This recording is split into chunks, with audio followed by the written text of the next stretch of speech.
Before we get started today, I just wanted to take a sec to invite all of you to our next workshop. It is June 20th. Yep. Is that right? Yep, June 20th. Yeah, 7 p.m. Central Time, where we have been having some great conversations around estimating systems because they're kind of like that little hidden powerhouse that people didn't know they needed. Yeah.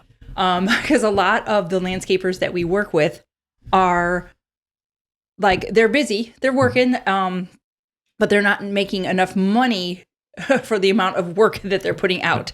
And so when that happens, it's usually a numbers problem. And most people try to just ask on Facebook, well, how much would you charge for this? Or how much is everybody charging for this? They try to kind of go by a prevailing rate. They'll try making up their own spreadsheets. And but people try, they'll be like, oh, I try to, put things down. They'll watching YouTube videos, listening to podcasts like this. So people are trying. Yeah. But the problem is that it is really a skill that has to be taught and learned. And it's a little bit we could not go over everything that needs to go into an estimating system in a podcast. It would be the longest, number one, it'd be a really long and boring episode. Nobody would want to listen to it. But it's a skill that has to be taught, I guess is what I'm rambling about. And it's kind of rampant in this industry that people don't invest in the skills that they need. No. Well, they will invest in landscaping skills. People are happy to learn about equipment, learn how to install patios, and learn how to do that stuff. But the business end of things tends to get ignored. Well, that's exactly right. They'll spend the money on getting that next employee. They'll spend the money on getting that new truck, that new piece of equipment that's going to help them be more productive. But they don't realize that if you aren't making enough money to afford that new equipment, afford that new person, it doesn't matter. So you have to understand your numbers and be able to price your work based on those numbers. Well, because what I don't want to happen is for you to come to us when you're already in a dire situation, because we have worked with more than one client who's like, I'm about to go under. Yep.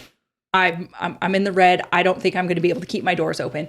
So please don't wait until that happens. If you're already starting to see symptoms of you not making enough money for the amount of work that you're putting in, 9.9 times out of 10, you have a numbers problem, and that can all be linked back to your estimates. Yeah. And estimating systems are really the key. Did you say 9.9 or 9? I said 9.9. That's a weird number. I know. I purposely said a weird number. I'm seeing if you're paying attention. Anyway, estimating systems are usually the answer. Yeah. And these already exist, and they're easy to do.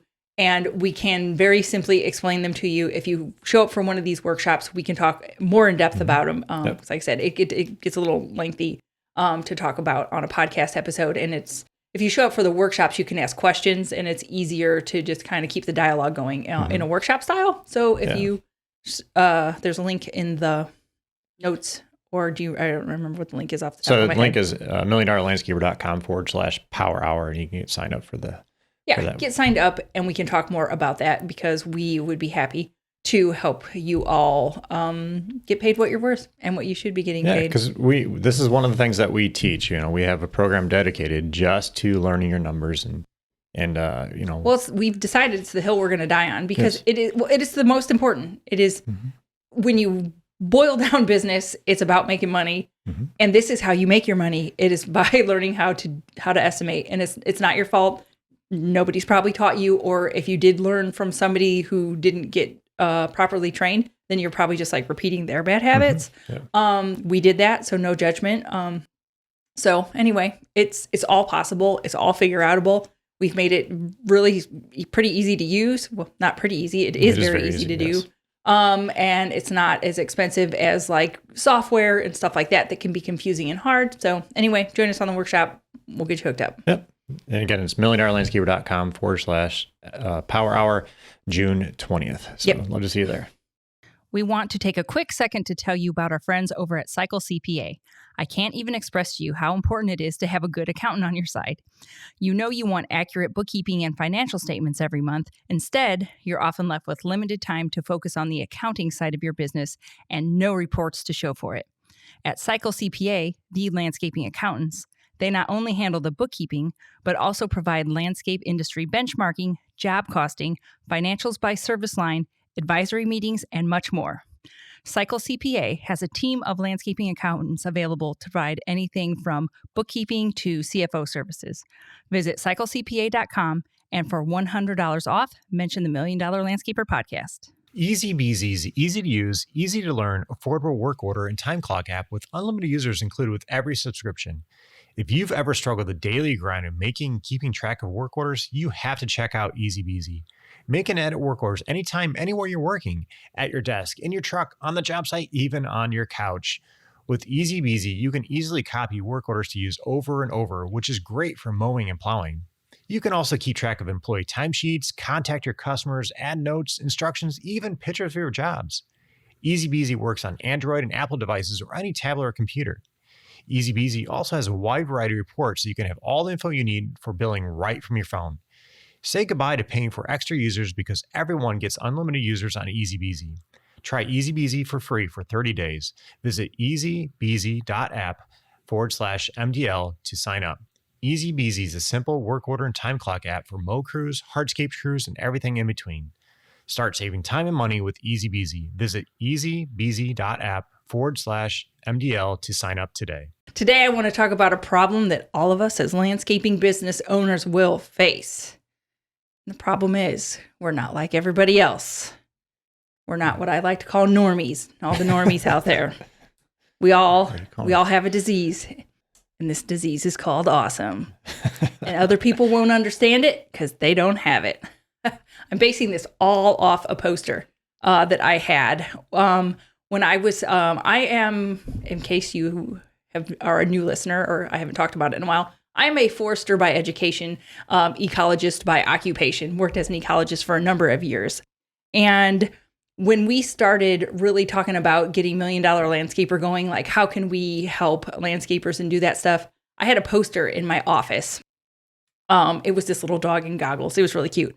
But anyway, and the poster said, I have a disease called awesome. You wouldn't understand it because you don't have it. And nobody ever asked me about that poster. I got like side eye a few times about it, but nobody ever really asked me about it or like why I had that up or what that really meant. And I wasn't trying to be like snotty or elitist or like better than other people. But by my own definition, so I'm putting a definition on my weird random poster.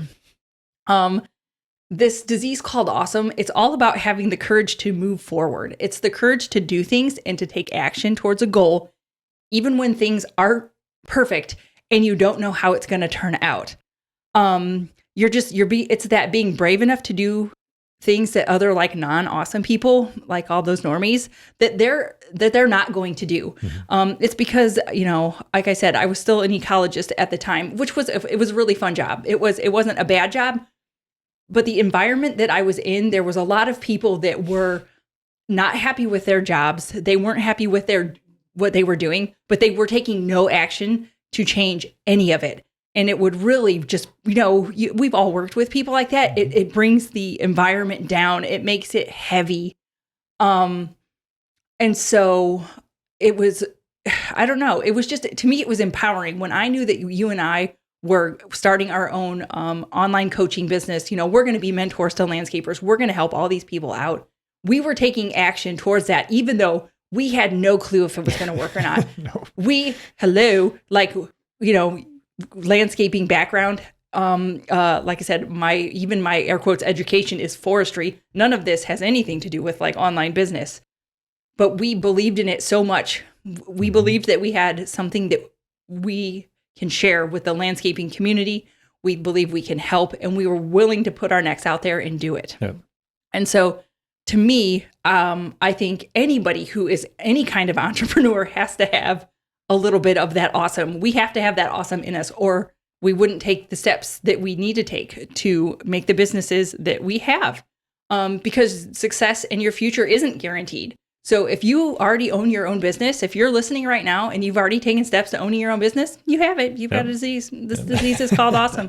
And normal people they ain't going to know nothing about it. Well, it's amazing how many people won't take that leap and want there they should say they want to do it, but they're just not willing to do it. They're not willing they to jump won't. in and they're worried about getting it perfect and having everything exactly the way it needs to be. It'll never be exactly the way it needs to be. Yeah, or they just have too much fear around, is it going to work? Is it not going to work? They let fear stop them. Well, yeah. And I don't, and maybe we're just nuts. I don't know.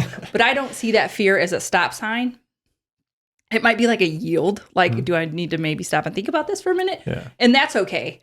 But that willingness to push through fear because we believed in what we're doing, that's awesome. Mm-hmm. But what I don't want to happen is I don't want you all to forget that you have this disease called awesome, because as you move along your entrepreneurial journey, you can kind of get stuck in the day-to-day, and you can you can get stuck in perfectionism. And that perfectionism will keep people from taking action and doing what they need to do. Because when you get stuck in that perfectionist mode, you find yourself not taking action because you're like, oh, well, I don't really 100% know what I should. Like we talked about low cost marketing and ways to attract customers, like a couple episodes back. And people have maybe not been posting on social because they're like, oh, I don't know if it's going to be perfect, and I don't know if I'm doing it right, and It's getting stuck in the stuff like that. Like we recommended that people reach out to past customers and ask for referrals and stuff like that. And once again, if you're not doing it because you're afraid you're going to stumble over your words or sound stupid or you don't know exactly what to say, that's getting stuck in that perfectionism, and that's keeping you from taking the actions you need to take to move forward. Oh. And awesome people don't do that. So this is just a reminder, get back to your awesome. Well, this is why we say do it dirty. This is why we say this all the time, is because you have to just get started. You have to take action on things and to be able to get your business where you want it to be. It is, because when you're stuck in that perfectionist mode, you're focusing on the end result. You're like, I want this end result to be perfect. I want the words to flow out of my mouth when I'm asking for a recommendation, and they are going to be so enthralled by the magic that I just spewed out of my mouth. They're going to be like, yes, here's everybody I know that could use your help. Don't focus on that. Yeah. Focus on the process. Even if you bumble through it the first time that you do it, then just think about, okay, how did that go? Okay, how can I improve it for the next time? Focus on the destination. Focus on improving the skill. That is being awesome. Awesome people just focus on, just keep doing it until you get it right. It's the doing it dirty, like you said. Yeah. Do it dirty and then just prove it for the next time. Yeah, and like I can just recall, just for this was one of the first water features we did. The first water feature we did was a pondless waterfall. Mm-hmm.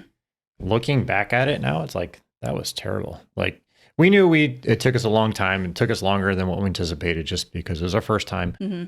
But looking back at it, it was like terrible looking. Like I want to go back and rip it out. Like hideous. Yeah, I want to go back and rip it out. But the customer's happy, and it was just one of those things that we just had to get started and start taking that first step. And then every time we do, we can improve on it. How can we make it better? Review it. That's how we became so well known for water features. It's because we just kept doing it. Yep. You just keep doing it. You keep doing it. They get better and they get better and they get better. Yep. And that goes for every And like you aspect. said, key point, the customers were happy all along the way because they don't look at things the same way that we look at things. We look at them with landscaper and pondscaper eyes. Yep. They're just looking at it from homeowner eyes. So if you feel like you've maybe gotten out of your awesomeness, that's okay. We're going to fix it. Because we all do occasionally slip out of our awesomeness. It's easy, we can all just get stuck in the day-to-day grind.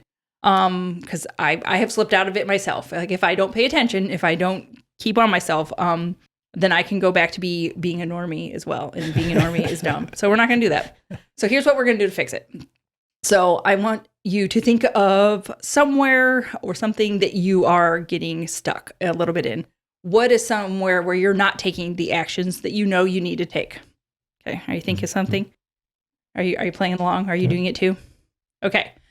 So now for that thing, whatever it is, I want you to set what we're going to call a minimum standard of awesomeness for that thing. In simple terms, it's what is good enough. What is the good enough for that thing? And I want a key concept here to be, just because it's a minimum standard of awesomeness, it doesn't mean that it has to be a low standard. You can set a high standard as your minimum. Okay. Am I getting through this okay? Yep. Because what this is doing is setting this standard is going to define what awesome looks like, or what done looks like, or what good enough looks like, like whatever you want to call it. But it's going to enable you to know when you have reached it. If we go back to that reaching out to past customers for referrals or whatever, what is your minimum standard of awesomeness for that? Does it mean I've reached out to 3 people a week? Does it mean I've reached out to 5? Does it mean I've reached out to 1? What that minimum level of awesomeness is, it doesn't matter. That's very individual to you because you can always change it. And so set your minimum standard of awesomeness. And then you know if you've hit it or not. You're like, oh, hey, was I awesome this week when it came to asking for referrals? Well, if you quantify it and you have given it that minimum standard, you know. So you don't have to beat yourself up. You don't have to be like, oh God, I was not awesome enough this week about asking for referrals. You know if you've hit it or not. Yeah. And so then if the end of the week is coming and you have not, if you're not getting close to hitting what you have set for your own minimum standard, then you need to do it. Well, I can say right now for our academy, there's videos that I need to update because we're always tweaking and always making adjustments based on input. It's exactly like your pond. When we look back at the first videos that we made for our academy, we're like, cringe. We were terrible.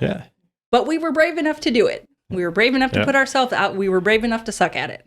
So it's like now it's looking at, okay, do I need to spend the time changing these and updating these, or is it good enough for right now? And we can do something else that's going to help others. So it's always kind of evaluating. You always remind me of this too, that I need to. Is it good enough for now? Some yes, some no. So. Yeah. Well, and like I said, that minimum standard maybe we're going to up our minimum standard of awesomeness later on when we have more time, more help, and stuff like that.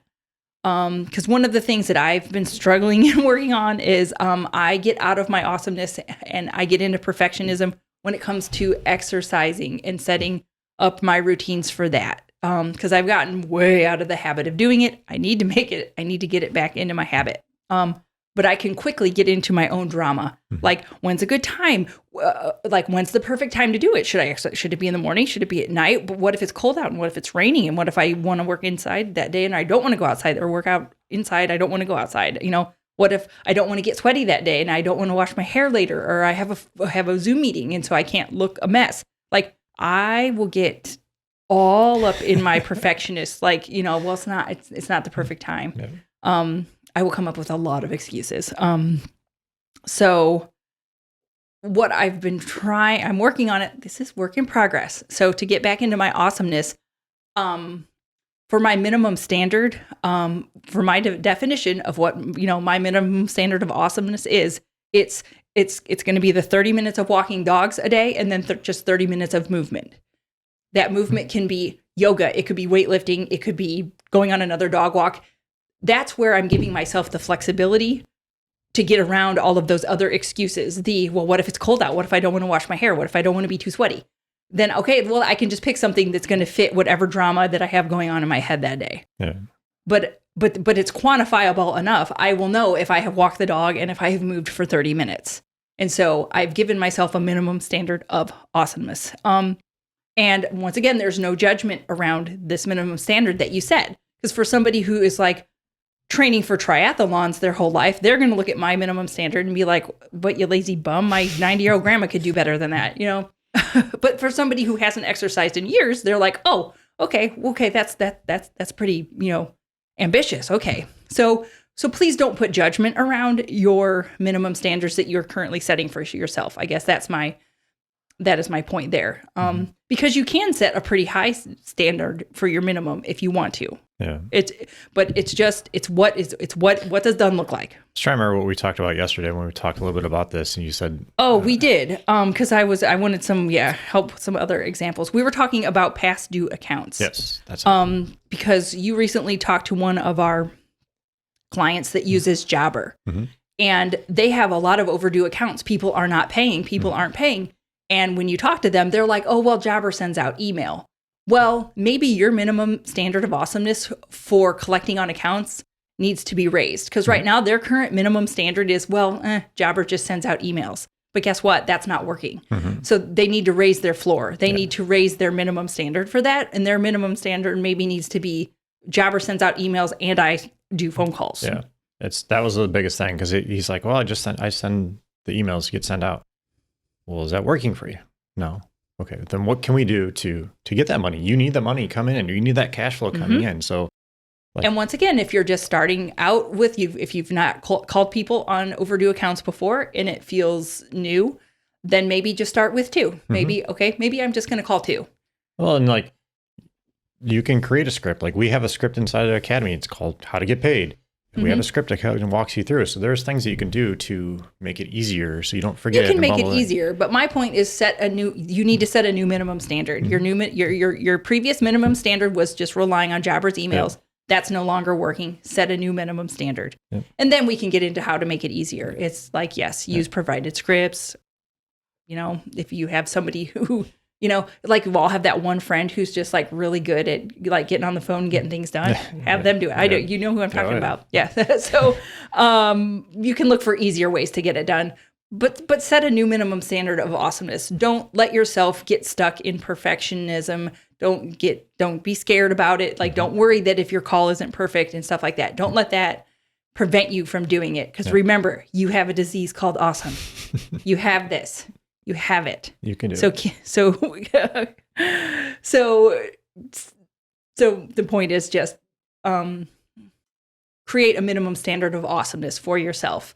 And I would recommend focusing on an area where you have found yourself slipping out of your awesomeness. If you've been a little stuck somewhere, create yourself a minimum standard. That way you know it's done. You're like, yep, nope, I'm good. I've done it. So if you've got anywhere that you've been stuck or that you need to raise your minimum standard of awesomeness, go ahead, feel free to throw it in the comments, or you can always email us at Scott@$1,000,000landscaper and let you know. We'd love to hear about it. Yeah, always love to hear what you guys are doing and what you can do to improve on it. Yeah, like I said, this episode was a little bit silly of me just like making up names for things, but the point of it is real. The point is don't get out of your awesomeness. Yeah. Don't let the perfection just do it dirty. Just do it dirty. Don't let that keep you from doing it. And really, like I said, defining that minimum standard gives you a way to quantify it and to check it off. Like, am I doing it? Yes, no. Or otherwise you're just kind of stuck in that willy-nilly of, am I being awesome enough? I don't know. Yeah. What does it look like? And you get to define it for yourself, and you can raise it and lower it as you need to suit your life. Yep. And I just want to invite you all one more time to sign up for a workshop. Yep. It'll be June 20th at 7 p.m. Central Time. So head over to millionhourlandscaper.com/power hour. The other thing is we are working to put together a podcast episode to answer your questions. So if you have any questions regarding landscaping and all this stuff, feel free to either email me at scott@millionhourlandscaper.com or post it in the comments, either on YouTube or iTunes. We would appreciate it. We'd put together an awesome episode on that. Yeah, that'll be great. We love answering your questions, get those all answered for you. So, yep. And then if you guys are finding any value in anything we're talking about here today, please take a moment, head over to iTunes, leave us a review. Helps boost the rankings, helps get our message out across to everybody. Like our biggest thing is we want to help as many landscapers as possible. That's why our ultimate goal is to travel around the United States and go visit landscapers and help you, as we go through. So we'd greatly appreciate if you guys can head over to iTunes and leave us a review. All right. Well, thanks for joining us today. Hope you guys have a great day.